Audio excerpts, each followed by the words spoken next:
जी। तो last part में कहाँ तक कवर कर लिया था? बहादुर शाह जफ़र तक कवर कर लिया था। ये क्वेश्चन दिया था आप लोगों को, आप लोगों ने सॉल्व किया? शायद नहीं, तो कोई नहीं, अपन साथ मिलकर कर लेंगे। तो अब बात आती है the era of puppet rulers की। पपेट जानते हैं ना क्या होता है? कि आप कठपुतलियाँ देखिए, कभी अगर राजस्थान वगैरह आप गए होंगे तो वहाँ पे कठपुतलियाँ बड़ी फेमस है। तो ये इनको बोलते हैं हम लोग puppet. So the era of puppet rulers, कठपुतली राजा। तो अब तक हमने बहादुर शाह के बारे में पढ़ा, अब उनके पुत्र जहंदर शाह के बारे में पढ़ते हैं। जहंदर शाह कौन थे भाई? तो अभी बताया कि पुत्र थे बहादुर शाह के। कहाँ कब से कब तक राज किया, ये बहुत इंपॉर्टेंट हो जाता है। तो 1712 से लेकर 1713 तक राज किया। अब देखिए, मैंने आपसे पहले भी कहा था कि बहादुर शाह के बाद में जितने भी रूलर्स हैं, सब के सब जो हैं वो अपने वज़ीर, अपने नोबल्स के पपेट बने हुए हैं, अपने नोबल्स की खातों की कठपुतलियाँ हैं। ठीक है, उन्हें सिर्फ गुड्डे की तरह जो राजगद्दी है उस पर बिठा दिया गया है कि भाई अब जो हम बोलने वाले हैं वो तुम करोगे। तो इसी में सबसे पहला नाम आता है जहंदर शाह का। इन्होंने जो वज़ीरत है या फिर जो वज़ीर की पोजीशन है उसको बहुत ज़्यादा उदय करवा दिया। कैसे?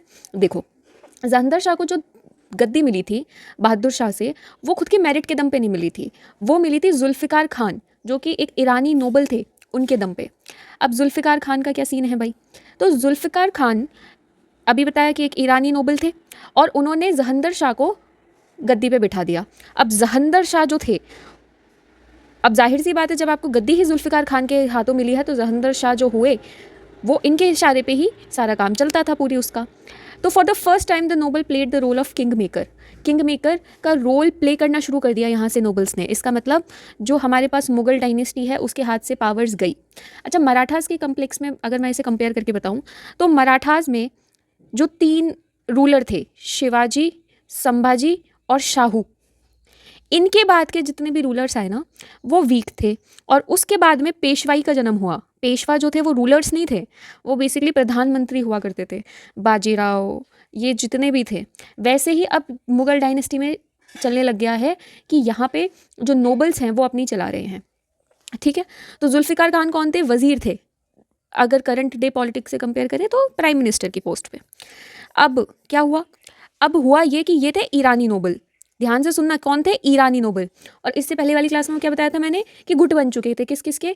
ईरानी, अफ़गानी, हिंदुस्तानी और एक और गुट बताया था, मैं खुद भूल गई उसका नाम।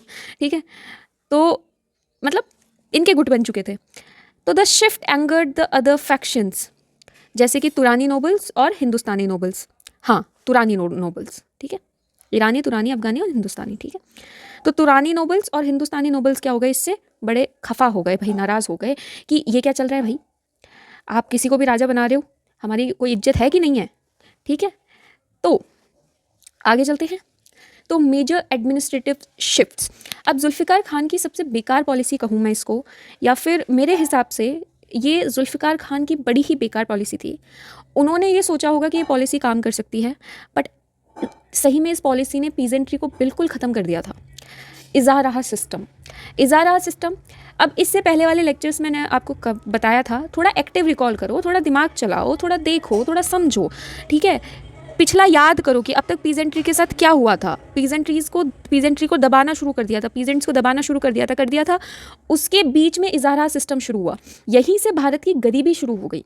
ठीक है, अकबर के टोडरमल सिस्टम तक तो फिर भी काम ठीक था, लेकिन अब पीजेंट्री भारत की गरीबी के कारण है। ये कभी चीज़ें पूछी जाए तो ये आप बता सकते हैं।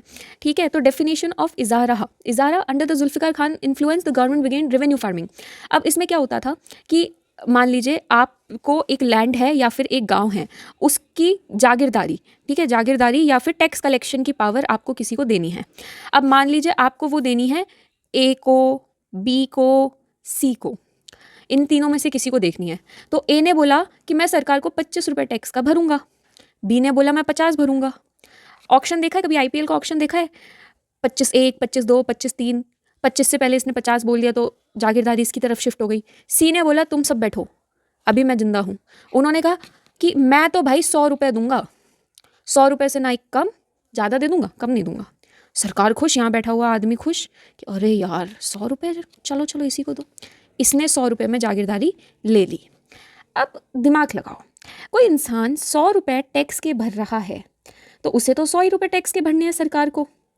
वो पीजेंट से 250 ले, 300 ले, 400 ले, ये तो उसके खुद के ऊपर डिपेंड करता है, क्योंकि पीजेंट और सरकार के बीच में तो ये आदमी है जिसने एक फिक्स कर रखा है कि मुझे तो 100 रुपये देने हैं, बाकी तुझसे मैं 250 ले लूँ, 300 ले लूँ, 400 ले लूँ, क्योंकि इनको मिलिट्री सपोर्ट भी मिलता है। जाहिर सी बात है, ऐसे ही थोड़ी ये सरकार तो अपनी चला रहे हैं, इनको मिलिट्री सपोर्ट भी मिल रहा है। तो यहाँ से पीजेंट्स जो हैं वो ख़त्म होने शुरू हो गए। और इसी का एक और वर्जन अपन पढ़ेंगे परमानेंट सेटलमेंट में, जो कि ब्रिटिश का सिस्टम था और उसके पिताजी थे इजहारा सिस्टम। पिताजी इन द सेंस कि उससे पहले भी ऐसा सिस्टम चलता हुआ आ रहा था।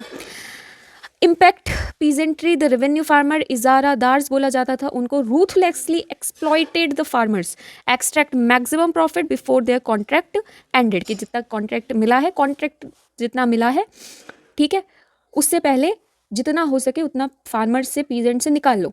इससे क्या हुआ, सेंट्रल कंट्रोल का डिक्लाइन हो गया एग्रेरियन इकोनॉमी पे, और इससे फिस्कल क्राइसिस जो है वो और बढ़ गई।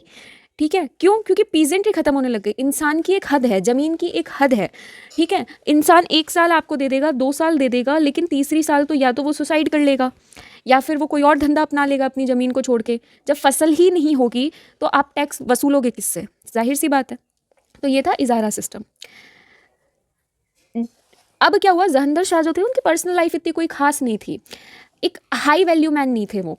तो मिडाइवल हिस्ट्री में आप जितने भी राजा देखोगे या फिर एंशियंट हिस्ट्री में आप जितने भी राजा देखोगे, तो उनके जो पर्सनल लाइफ है उसका इफेक्ट ना काफ़ी ज़्यादा नोबेलिटी पे होता है। जैसे अकबर थे, अकबर ने जब हिंदू इम्पीजमेंट की पॉलिसीज़ अपनानी शुरू करती थी तो उनके कई खुद के नोबल्स उनके खिलाफ हो गए थे, राइट। तो उनकी पर्सनल लाइफ जो है कि वो पर्सनल लाइफ में क्या करते हैं, उससे ना बहुत ज़्यादा जो जनता है, जो नोबल्स है, वो बहुत ज़्यादा अफेक्ट होते हैं। तो उन्होंने, जहंदर शाह की पर्सनल लाइफ इतनी बढ़िया नहीं थी उनके अंदर, तो इसी कारण से पब्लिकली भी उनकी इतनी ज़्यादा रेस्पेक्ट नहीं थी। उनकी एक फेवरेट महिला थी जिनका नाम था लाल कुंवर। लाल कुंवर के जो रिलेटिव्स हुआ करते थे उनको वो काफ़ी अच्छी पोस्ट पे बिठा देते थे, ठीक है। और जाहिर सी बात है, नेपोटिज्म चलता था। अब नेपोटिज्म जहाँ पे चल रहा है वहाँ बर्बादी तो आनी है।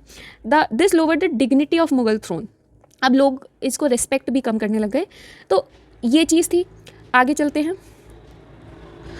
बैटल ऑफ आगरा में जो है वो जहंदर शाह का राइन ख़त्म हुआ और उनके जो नेफ्यू है फ़ारुख शियार ने सैयद ब्रदर्स के थ्रू उनको हराया था और बैटल ऑफ आगरा में उन्हें कैप्चर करके मार दिया गया। Battle of Agra 1713। तो 1712 में बहादुर शाह जी की मृत्यु हुई, 1712 में इनको थ्रोन मिला, 1713 में ख़त्म काम। अब आए हैं फ़ारुख शियार। ये भी कोई बहुत बड़े भले आदमी नहीं थे, ठीक है। उससे पहले ना जुल्फ़िकार खान की थोड़ी सी पॉलिसीज़ पढ़ लेते हैं, बहुत रिलेवेंट है ये from the point of view of means, ठीक है। Political vision, consolation of regional powers, ठीक है। तो रिलीजियस पॉलिसीज़, उन्होंने जजिया को जो है वो ख़त्म कर दिया था, जो कि पिलग्रिम टैक्स हुआ करता था। जजिया तो वर्ल्ड फेमस टैक्स है, ठीक है, जिससे ट्रस्ट ऑफ हिंदू मेजॉरिटी मिले। Rajput alliance, he gave high honours to Rajput king, क्योंकि राजपूत जो है वो हमेशा अपनी इज्जत के लिए लड़ते थे। तो इज्जत कम होनी शुरू हो गई तो उन्होंने अपना वापस ले लिया। अब इज्जत वापस मिलनी शुरू हो गई तो they came back to the Mughal fold. Jai Singh of Amer को मिर्ज़ा राजा सवाई सिंह का टाइटल किसने दिया? जुल्फ़िकार खान ने दिया, इसको नोट कर लो भाई। और अजीत सिंह को गवर्नर बना दिया था गुजरात का। आया समझ में? आगे चलते हैं। अब मराठास के साथ क्या हुआ? शाहू को चौथ और स्वदेशमुखी के राइट्स दे दिए। और लेकिन इस चीज़ पे फोकस करेंगे कि he insisted that these taxes would be collected by the Mughal officials and then handed over to the Marathas. He wanted to maintain Mughal sovereignty कि भाई आप चौथ और सरदेशमुखी कलेक्ट कर लो, लेकिन कलेक्ट कौन करेगा? मुगल ऑफिशियल्स कलेक्ट करेंगे, ठीक है, और ये फिर आपको दे देंगे, ठीक है, जिससे मुगल्स की क्या रहे? इन फील्ड, क्योंकि फील्ड में कलेक्ट करने कौन जा रहे हैं? मुगल ऑफिसर्स। तो इन फील्ड ये रहे कि हाँ मुगल्स अभी भी जिंदा हैं। लेकिन जुल्फ़िकार खान को भी मार दिया गया था। इजारा सिस्टम मैंने आपको समझा ही दिया था। उन्होंने, क्योंकि ट्रेजरी ख़त्म हो रही थी, इसलिए मजबूरन उन्हें इजारा सिस्टम लाना पड़ा। इजारा सिस्टम से ट्रेजरी बढ़ी, जाहिर सी बात है बढ़ेगी, लेकिन इजारा, लेकिन जो पीजेंटरी है वो लॉन्ग रन में ख़त्म हो गई। क्यों? क्योंकि हाईएस्ट बिडर को मिल रहा है तो जाहिर सी बात है ट्रेजरी तो बढ़ेगी।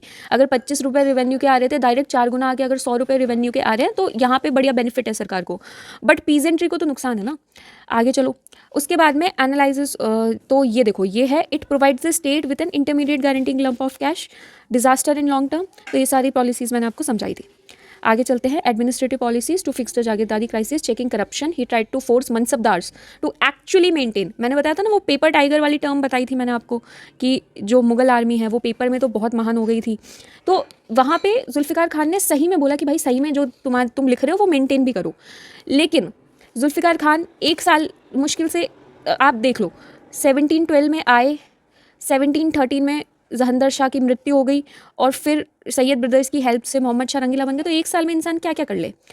तो जुल्फ़िकार खान को भी एग्जीक्यूट कर दिया गया 1713 में, और मुग़ल डायनेस्टी ने अपना एक और जेम खो दिया, क्योंकि वो एक तरह से ऐसा था कि हाँ वो सही में चाहते थे कि मुग़ल डायनेस्टी आगे बढ़े, बट अब वो ख़त्म हो चुका था। उसके बाद में बात करते हैं मोहम्मद शाह रंगीला, 1719 से 1748, लगभग 30 साल का रूल है और कुछ खास नहीं है इस रूल में, सब कुछ वैसा ही है। अगर ऐसा होता तो आप मुझे खुद बताओ कि चीज़ें सॉर्ट आउट नहीं होती। तो 18 साल के थे जब राजा बने, और पपेट एम्पररी ही पढ़ रहे हैं तो पपेट एम्पररी थे। सैयद ब्रदर्स, 2 ब्रदर्स थे, एक का नाम था हुसैन अली खान और एक का नाम था अब्दुल्ला खान। दोनों ने मिलके इनको राजा बनाया और इनका निकनेम रख रखा था रंगीला। क्यों? क्योंकि भाई लग्जरी, डांस, म्यूज़िक बड़े शौकीन थे इन सब के, और कभी कभी बहुत अजीब सी हरकतें भी करते थे ये। कभी अपने नोबल्स से बोल देते थे कि आप जो है वो लड़कियों के कपड़े पहन के आओ, नोबल्स को दरबार में डांस करवाने लग जाते थे। तो ये सब चीज़ों के कारण कोर्ट कभी सीरियस हो ही नहीं पाया, ठीक है। तो सैयद ब्रदर्स जो थे उन्होंने कोशिश करी कि चलो भाई अब अपन सुधारते हैं डायनेस्टी को। तो उन्होंने क्या किया, उन्होंने अपने हिसाब से चलाना शुरू कर दिया। तो जब उन्होंने अपने हिसाब से चलाना शुरू कर दिया तो जो मोहम्मद शाह रंगीला थे, उनके आसपास के जितने भी नोबल्स थे, उन्होंने भड़काना शुरू कर दिया कि अरे देखो जहंदर शाह जो थे वो भी पपेट रूलर थे, आप भी क्या पपेट रूलर हो। तो एंड में ना सैयद ब्रदर्स को दोनों को मरवा दिया गया था। आगरा के गेट पे मृत्यु हुई थी हुसैन अली खान की, और अब्दुल्ला खान की एक युद्ध में मृत्यु करवा दी गई थी उनके खुद के ही नोबल्स में।